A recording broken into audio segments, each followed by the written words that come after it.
오늘 우리에게 주시는 하나님의 말씀은 마태복음 17장 14절부터 20절까지 말씀입니다. 그들이 무리에게 이르매 한 사람이 예수께 와서 꿇어 엎드려 이르되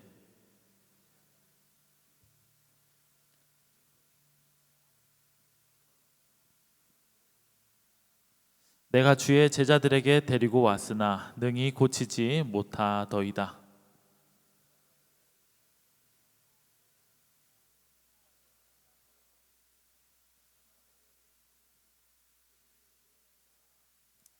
이에 예수께서 꾸짖으시니 귀신이 나가고 아이가 그때부터 나으니라.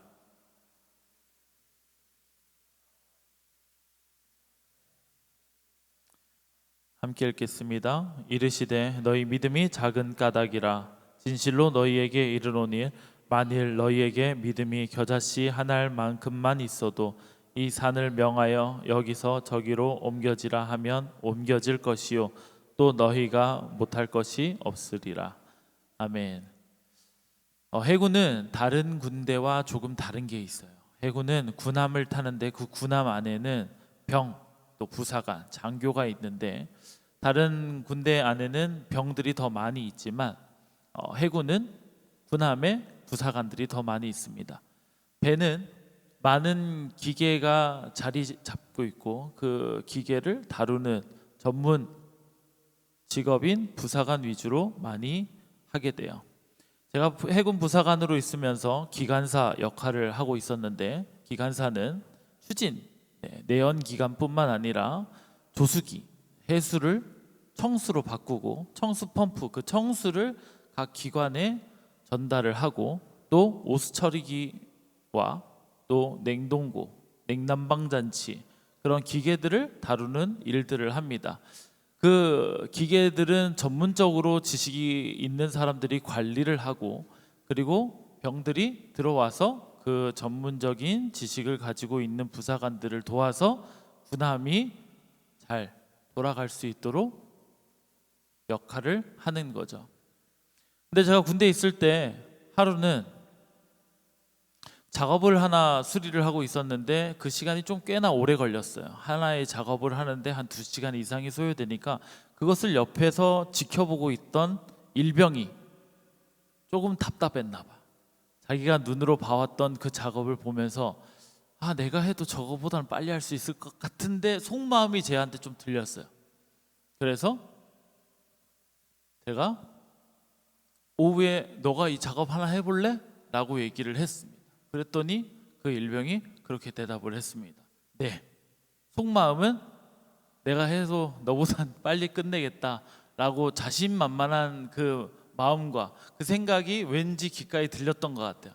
그래서 잘 하는지 이병을 붙여주고 그리고 오후 일과를 그 일병한테 뒀습니다. 그 일병이 어떻게 했을까요? 저녁에 밥을 먹지 못한 채 계속 작업을 하고 있었어요. 6시간을 붙잡고 수리를 했는데 수리가 끝까지 되진 않았습니다.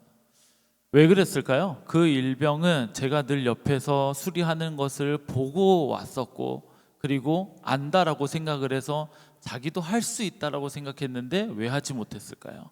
그것은 해본 경험이 없었기 때문에 그래요. 우리는 알고 있다라고 생각을 합니다. 선생님 수업 시간에 많은 학생들이 필기하지 않습니다. 그냥 자연스럽게 고개를 끄덕끄덕거려요. 그러면 이해했다고 생각을 해요. 많은 사람들이 후임으로 받았을 때 후임들한테 이제 선임이 설명을 많이 해줍니다. 그런데 후임들이 다 알아들었다라는 식으로 다 얘기를 다 반응을 해요. 그리고 돌아서서 뭐 합니까? 잊어버려 있어요. 몰라요. 기억하지 못합니다.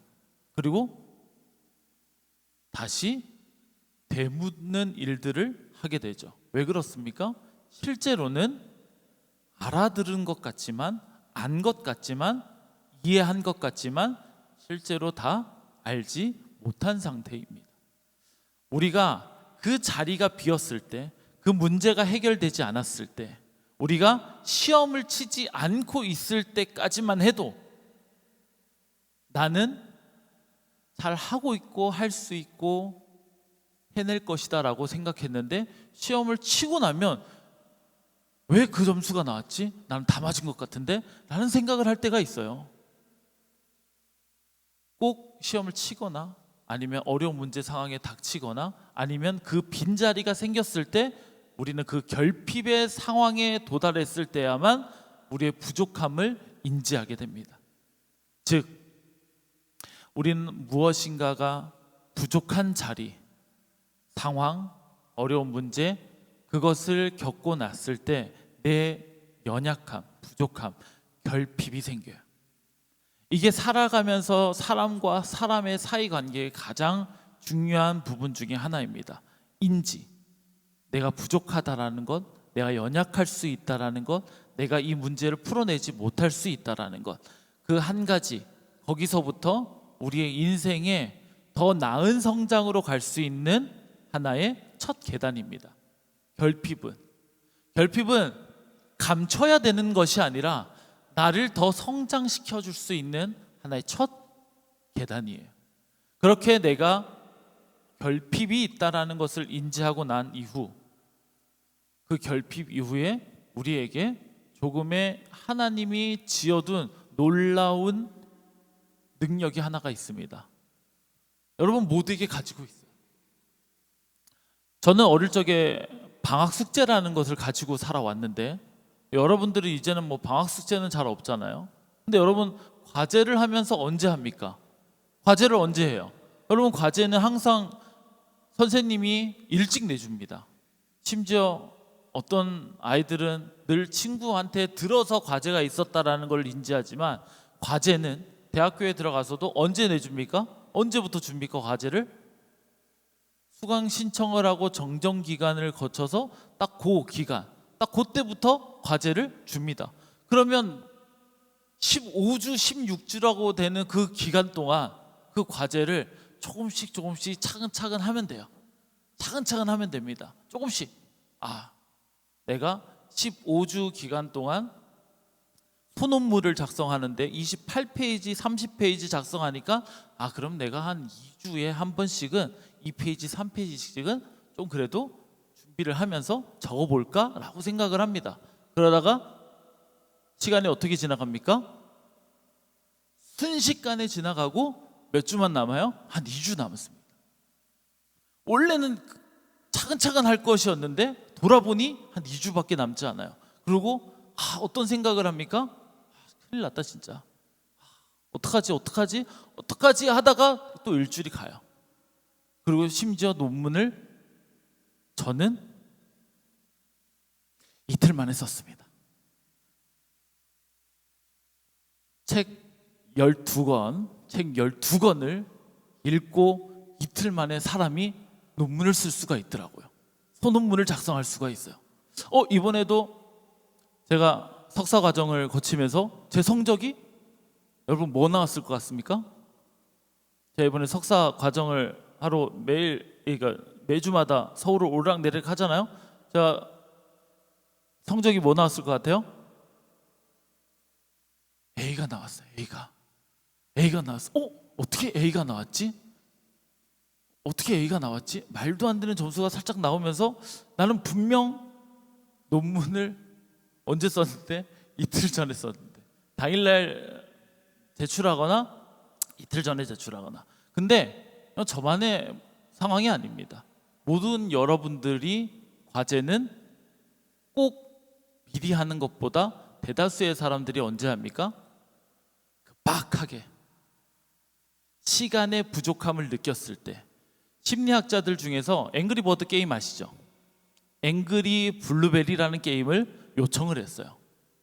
만들어 달라고 요청을 한 거예요. 심리학자들이 무엇을 계산하기 위한 거냐면, 사람들이 결핍이 있었을 때에 어떤 행동과 집중력이 만들어지는지를 확인하기 위해서 앵그리 블루베리라고 하는 게임을 모방해서, 앵그리버드를 모방해서 만들어 달라고 요청을 한 거예요. 그래서 한쪽 부류에 있는 사람들은 블루베리 칩을 6개를 줍니다. 그리고 이쪽으로는 3개를 줘요. 그리고 와플을 블루베리 칩으로 맞추면 되는 겁니다. 그리고 맞추면 다음번으로 넘어갈 때 6개를 받은 거는 여섯 개를 받았는데 내가 2개만 쏘고 맞췄어. 그럼 4개는 그 다음 라운드에 또 배당돼서 10개가 되는 거예요. 그런데 점수는 어디가 높았을까요? 6개 받은 팀, 3개 받은 팀, 20라운드를 준비했는데 어느 쪽이 점수는 높았을까요? 어디가 점수가 더 높았을까요? 20라운드 이후에 블루베리 칩이 남아 있으면 더 맞출 수 있어요. 더 갈 수 있어요. 어디가 많았을까요? 당연히 6개가 많은 쪽이 점수가 높았겠죠. 근데 성적은 어디가 높았을까요? 3개 쪽이 높았습니다. 심리학자들이 자신들이 공부하고 또한 통계치를 통해서 얻어낸 결과물에 따라서 자기 자신들이 3개만 받은 부류들이, 빈자들이 더 성적이 좋을 것이다 판단했는데 그대로 나왔어요. 사람들이 각기각색 성격도 다르고 능력도 다르고 교육의 환경도 다르고 다 달라요. 그래서 이 사람들이 사람을 6개와 3개로 나누려고 했었던 기준이 뭔지 알아요? 동전 뒤집기. 동전을 뒤집어서 앞이 나오면 6명 쪽으로 가요. 뒤가 나오면 3개. 하나의 결핍은 뭐예요? 블루베리 칩 개수. 세계인 쪽이 왜 점수가 높았는지 그들의 행동을 유추했을 때 무엇을 봤냐면 신중하다라는 거예요. 내가 3개밖에 없으니까, 이쪽은 6개를 받았는데 우리는 3개밖에 없으니까 상대적으로 하나를 쏠 때 그 각도를 계산하기 위해서 튕겨져 나오는 것들, 이 물리학적인 이 관점에서 그들은 계산을 하고 쐈다라는 거예요. 신중하게. 이 사람들은 그냥 뭐 여유가 많아서, 자기들은 좀 재미가 없어서 그렇게 마구 쏘아댄 게 아니라 상대적으로 내가 시간적인 여유가 있다라고 생각하는 거예요. 여기는 결핍이 있었을 때 놀라운 집중력이 발휘된다는 거예요. 시간적인 압박이 생겼을 때 제가 여유 있을 때 충분히 쓸 수 있는데 결핍이 되었을 때 시간의 그 압박이 저로 하여금 놀라운 일들을 할 수 있는 경험을 하게 한다는 거예요. 사실은 이틀 만에 쓸 수 있는 거 미리 써도 되는데 그렇게 발휘가 안 됩니다. 글을 그렇게 쓸 수가 없어요. 그렇게 써지지 않더라고요. 근데 시간의 압박이 다가올 때 놀라운 집중력을 발휘하기도 합니다. 사람들이 내 결핍이 있으면 나는 실패할 가능성이 더 많다라고 여겨요. 근데 여러분들 늘 항상 벼락치기를 잘해왔어요. 여러분 막 똑똑해서가 아니라 와 나는 단수 같네, 진짜 잘하네, 내 성적이 왜 이렇게 잘 받았지, 난 벼락치기 했는데. 그런데 여러분들은 하나님이 결핍이 있을 때에도 능력이 있을 수 있게끔 만들어 두신 여러분은 피조물입니다. 그러니 여러분들의 결핍을 숨기려고 할 필요가 없다라는 거예요. 오히려 더 내가 결핍일 때 내가 하지 못할 부분들도 넘어서서 할 수 있는 놀라운 사람이라는 것을 발견할 수 있기를 바랍니다. 두려워하는 것보다 도전하는 것에 앞서는 여러분들이 되기를 바라요. 오늘 본문에 나타나 있는 제자들도 감축이 급급했어요. 데리고 왔는데, 병자를 데리고 왔는데 제자들이 예수님 흉내 한번 내봤잖아. 눈으로 늘 봐왔던 것, 그리고 해왔던 것, 예수님이 행하셨던 것 자기도 따라다니면서 봤는데 그냥 대담하게 담대하게 딱 선포하면 병이 없어질 것처럼 생각했거든. 그래서 지금 오늘 말씀에 그러잖아요. 간질로 심히 고생하는 이 아들을 데리고 왔어요. 그래서 부모가 데리고 왔는데 그 제자들한테 한번 맡겨봤는데 제자들이 실패했죠. 그리고 그것을 덮었습니다. 주님이 먼저, 제자들이 먼저 주님께 찾아간 것이 아니라 자기 아들을, 자기 자녀를 고치고 싶어하는 그 간절한 마음에 주님을 다시 찾아간 거잖아요. 그렇죠? 제자들이 먼저 이실직고를 하지 않았어요. 제자들이 자신의 결핍을 먼저 드러내려고 하지 않았어요. 문제가 풀려지지 않았던 이 부모님이 자기의 자녀를 데리고 갔어요. 그리고 상황을 오픈했죠. 그리고 주님은 제자들한테 엄하게 질책을 합니다. 그런데 이 질책에서 우리가 왜소해지지 않을 필요가, 우리가 왜소해질 필요가 없다라는 것은 주님이 한 가지를 알려주시는 거예요. 우리가 결핍이 있었을 때에 우리가 나 스스로의 나 자만을 위해서 내 능력을 테스트하기 위해서만 행동하는 것이 아니라 무엇인가의 결핍이 있었을 때 이 결핍을 이겨낼 수 있도록 길을 열어주시는 그 하나님과 만날 수 있는 계기라는 것을 여러분들이 이해하셨으면 좋겠습니다. 이거를 믿을 수 있었으면 좋겠어요.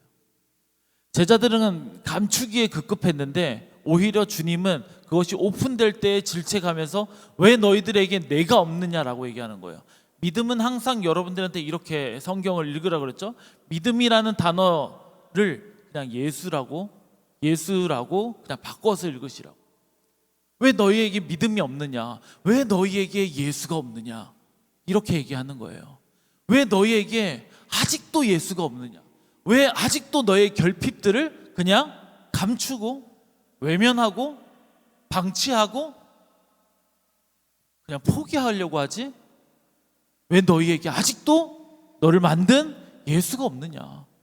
너를 잘 알고 있고 너를 바른 길로 인도해 줄 수 있는 그 예수를 왜 너가 마음에 품지 않고 의뢰하지 않고 기도하지 않고 원하지도 않고 마음속으로만 바뀌었으면 좋겠다 이랬으면 좋겠다 라고만 생각하냐는 거예요.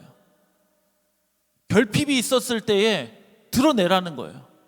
그리고 인정하라는 거예요. 그리고 예수를 붙들라는 겁니다. 그럴 때 뭐라고 얘기를 합니까? 주님께서는 우리한테 질책을 합니다.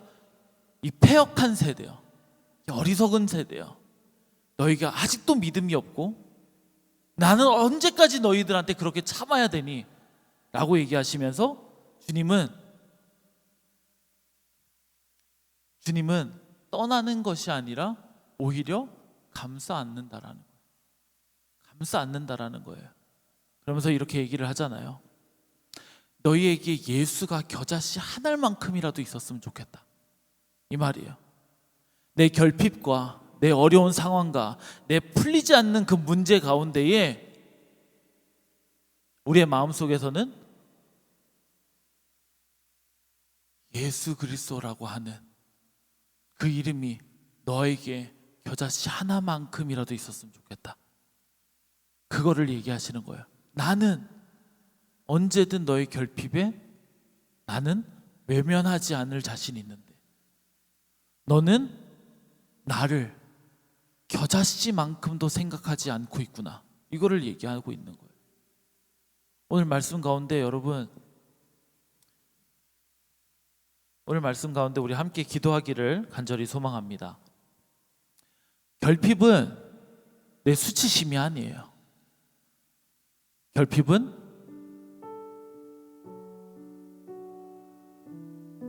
나로 하여금 다른 사람과 멀어지게끔 만드는 것이 아닙니다.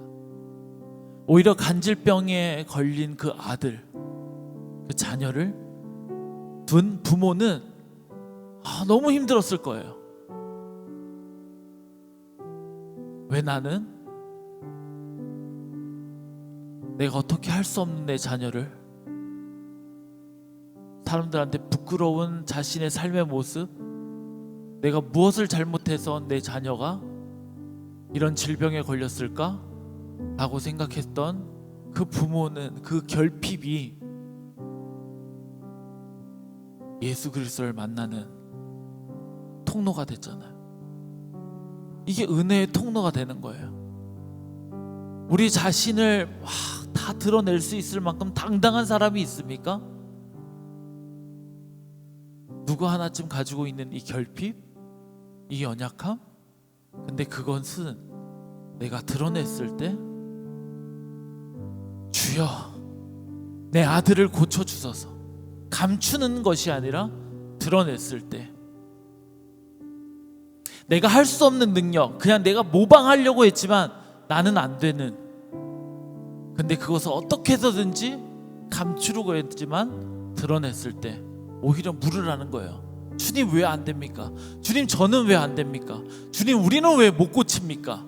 드러내라는 거예요. 그럴 때 주님 어떻게 하신다고요? 우리의 결핍이 은혜의 통로가 된다고요. 여러분, 여러분마다 가지고 있는 결핍 있지 않습니까? 빈자리가 있지 않습니까? 아무리 해도 메워지지 않는 것이 있지 않아요? 내 힘으로 도저히 메울 수 없는 것이 있지 않습니까? 여러분, 이 시간에 기도하기 바랍니다. 여러분, 이 시간에 주님을 만나려고